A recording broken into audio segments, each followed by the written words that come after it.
If you're a driven, active person who wants to reach and pursue a higher quality life with some ambition, then guess what? This podcast is for you. This is the Driven Athlete Podcast. Let's go through a simple daily workout for the average person. All right, what does that look like, right? Because we see people at our sports physical therapy practice that are battling pain and issues. It's like, I just don't want to be in pain anymore, right? That's usually what I hear from my patients. But hey, can I still work out? And the answer to that is 100%, totally. The key is just not reinforcing the impaired movement patterns that led to the issue in the first place for non-traumatic pain, right? That's like my shoulder hurts and I don't know why, or my back hurts and I don't know why, or my knee's been bothering me and I still want to do lunges and squats and box jumps and run, whatever. So what I hear from people is they don't want to hurt anymore, right? So how can they work out, right? So I'm like, hey, you can totally work out.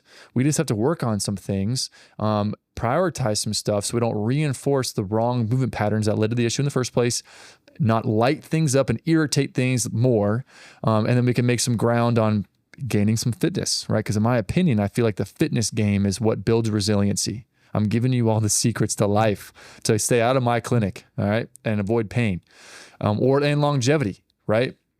So resiliency, in my opinion, is the game changer. The game changer being like, if you slept weird on a different bed, you traveled on a hotel and you slept in a weird bed, right? And your neck is sore. How long is it sore for? Are you like, oh my gosh, I was out for 4 weeks and I can't even move? Or are we like, oh, I was a little sore, but next day I'm good. How well can you handle unforeseen, out-of-system stuff, events? Or I lifted my bag up on the overhead bin in the airplane and I jacked up my shoulder and oh my gosh, I'm out for 6 weeks. I'm so sore. Versus like, I lifted a bunch of luggage and my shoulder feels fine. I'm a little sore, but I was fine the next day. That's resiliency, the ability to bounce back. You set your body up for success for this tendons, ligaments, joints, whatever, all those in your nerves, nervous system that innervate everything for success if they're accommodating to unforeseen stressful things and they can bounce back quickly, right? We can set up for success, and exercise is the best way. All right. So how can we work out efficiently for the average person? What I would say is usually people tell me after they say, I don't want to hurt you more, they usually say, I want to be toned. All right. Or I want to look good naked. That's usually what I hear. And really what they're saying is they want to drop body fat percentage and they want to increase their muscle strength. They also want to improve their cardiopulmonary, their cardiovascular capacity. All right, their cardiovascular fitness game. And it's really your lungs and your heart as they work together. It's your cardiopulmonary system. So that's usually what they mean. All right, they want to look better. They want to drop body fat percentage. They want to be more defined with their muscle tone, and they can be stronger, right? And I promise you, you're not going to get swole and jacked and overly bulky if you lift weights. It's not going to happen unless you're taking a lot of things and you lift excessively for a long, long, long time, especially women. All right. So with that being said, here's a daily workout, what it should look like, in my opinion, right? This is what we treat people with. Number one, some kind of general blood flow warm-up activity like a bike, a salt bike, elliptical, walking, a rower, something like that, all right? Ski erg can be one of those things, but it's a little bit more aggressive. I personally am not a huge fan of the rower. I don't know, I just don't like it. I like the assault bike better. This is low impact, general blood flow or waking up your body to get ready for athletic movements and activities, right? Okay. Do that for like 5 minutes. We're cruising. Just 5 minutes in the assault bike or the elliptical. It's low impact. We're getting blood flow. We're lubing up your joints. We're getting things warmed up. All right. Next step after 5 minutes or 8 minutes, whatever you want to do. Next step is a dynamic warm-up stretch routine. Dynamic mobility, dynamic warm-up. Still, this is part of like your movement prep, pre-workout movement prep routine. All right. This sets up your joints, your ligaments, your muscle tissue for success to tolerate strenuous athletic activity, right? And that looks like a dynamic hamstring stretch, a dynamic quad stretch, a dynamic glute stretch, maybe a pigeon stretch I'm a huge fan of, calf stretch, ankle, like getting your ankles warmed up, some kind of upper body scapular movement like a push-up plus or like a dynamic downward dog plus push with your scapula, your shoulder blades. We're actively protracting and upwardly rotating your scapulas with like a dynamic downward dog. Blended in with like a push-up, maybe like a knee push-up to a dynamic downward dog, a knee push-up to a dynamic downward dog, and do like 10, right? And then any other things you feel like is tight, right? Maybe a shoulder stretch, a cross-body stretch, a tricep stretch, like whatever, a pec stretch through like a squat rack or a doorway, whatever. Then so some kind of dynamic stretch movement prep routine where taking your muscles and your tendons and your ligaments to their appropriate elastic end range so they're ready to tolerate extreme end ranges at fast velocity.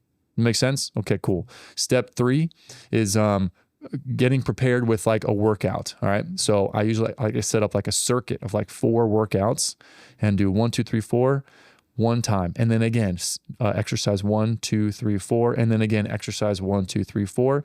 And then do another round of a circuit of 4 new exercises. 1, 2, 3, 4. That's round 1. And then again, exercise 1, exercise 2, exercise 3, exercise 4. That's second round. And then again, 1, 2, 3, 4 for a third round. And then maybe a fourth round. And that's like 2 circuits of 4 exercises of 3 sets each. Right. And that those exercises would look like reverse slide lunges, standing single arm shoulder press, lateral shoulder raises, barbell RDLs, all right, or straight legged deadlifts. There's a hamstring strengthening exercise, and then like a plank. All right, maybe like a stability ball plank rollout. All right, do like 10 rollouts. All right, do like 10 reps each leg or each arm for those exercises, and do 3 rounds of those 4 exercises, and that's one circuit. And then if you have time, another circuit of 4 new exercises. And that would be like, if we're doing legs and shoulders and core as an example for this workout, maybe another circuit of exercises could be step ups, followed by box jumps. So we're compounding your legs. Front and lateral shoulder raise, front shoulder raises. We just did lateral raises, so front shoulder raises, and then maybe another plank, another core exercise, maybe like Russian twists with a full sit-up. All right, so like Russian twist each side, do 20 each way, and then do 10 full sit-ups, and that'd be like your core bout for that circuit. And then do those 4 exercises 3 rounds, and that's your second circuit of that workout. Right?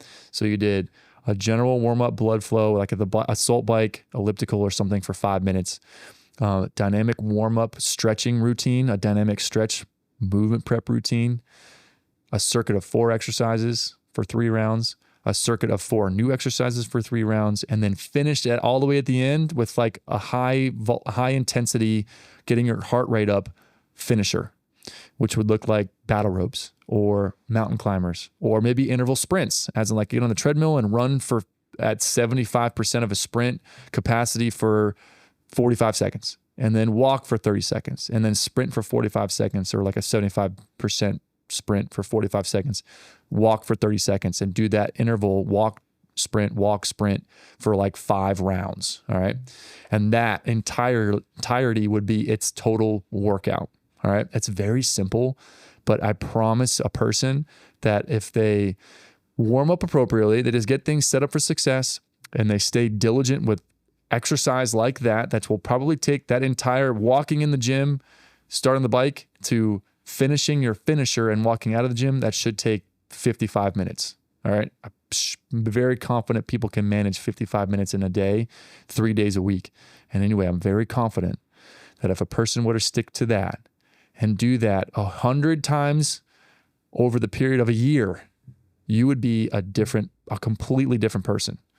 As long as we have a nutrition game somewhat moderated and somewhat reasonable, right? We're not eating candy bars and just drinking Coke and like drinking alcohol a ton. Like we're having an appropriate nutrition game set up. I'm very confident that after like 100 times at the gym, if you go 3 times to the gym like that, you're not going to notice anything. You're going to be really sore if you go too hard, right? There's no reason why I go too hard at the beginning. Less is more, and we gradually move up. You're not going to be jacked in one day. You're not going to be Bruce Lee in 1 week of a workout. We're looking at like 6 months down the road. What does that look like? Okay. So keep that in mind. We're not breaking world records today, right? It's very amplified and motivated. It's great. Going too hard, too fast will squash that enthusiasm real fast, because you're going to be sore, you're going to hurt, you're not going to feel great. And that's going to squash that enthusiasm real fast if you go too much too quick. Go to the gym 3 times, you're probably not going to notice anything. Go to the gym 6 times, still really not going to notice anything. By the end of that week, you might feel more tolerant to like working out and getting some momentum. Great. If you look in the mirror, you're really not going to notice much of a huge change yet. But if you go to the gym 100 times, you're going to be a completely different person. So what you can even do is just have a whole, like a big, long list of boxes numbered 1 through 100. And every time you go to the gym, just check off one box, and that's 1. And by the time you get to 70, you're going to be a new person. I promise, as long as your nutrition game's dialed in. And if you have any questions on nutrition stuff, search back on our previous podcasts on nutrition. We deep dive into all that stuff. But consistency is the key. Not going too much too quickly is the key. Less is more at the beginning. Totally understand. You have plenty of time to work on strength and be Mr. Olympia or Mrs. Olympia. That's not what we're doing today. And staying consistent and not being too aggressive too fast and not warming up. That's a great way to light up joints and tendons and ligaments and stuff to make things get hurt. And that's what we see. A lot of times we just work our patients through like a dynamic warm up and just show them that, like, I'm not doing any of this stuff. It can be a game changer to set yourself up for success. Okay. And over a long enough time horizon, ultimately that leads to improved resiliency of your human body and your human anatomy. And other benefits that will be noticed: cardiopulmonary, cardiovascular health, fitness game will be improved. Usually lower body fat percentage will be recognized, and more muscle strength and muscle tone will be noticed. In addition to that, there's other neuro and brain adaptations that happen where a person gets used to doing things that are hard, and you end up building more willpower and consistency of like being able to do hard things that you don't want to do, but doing them anyway.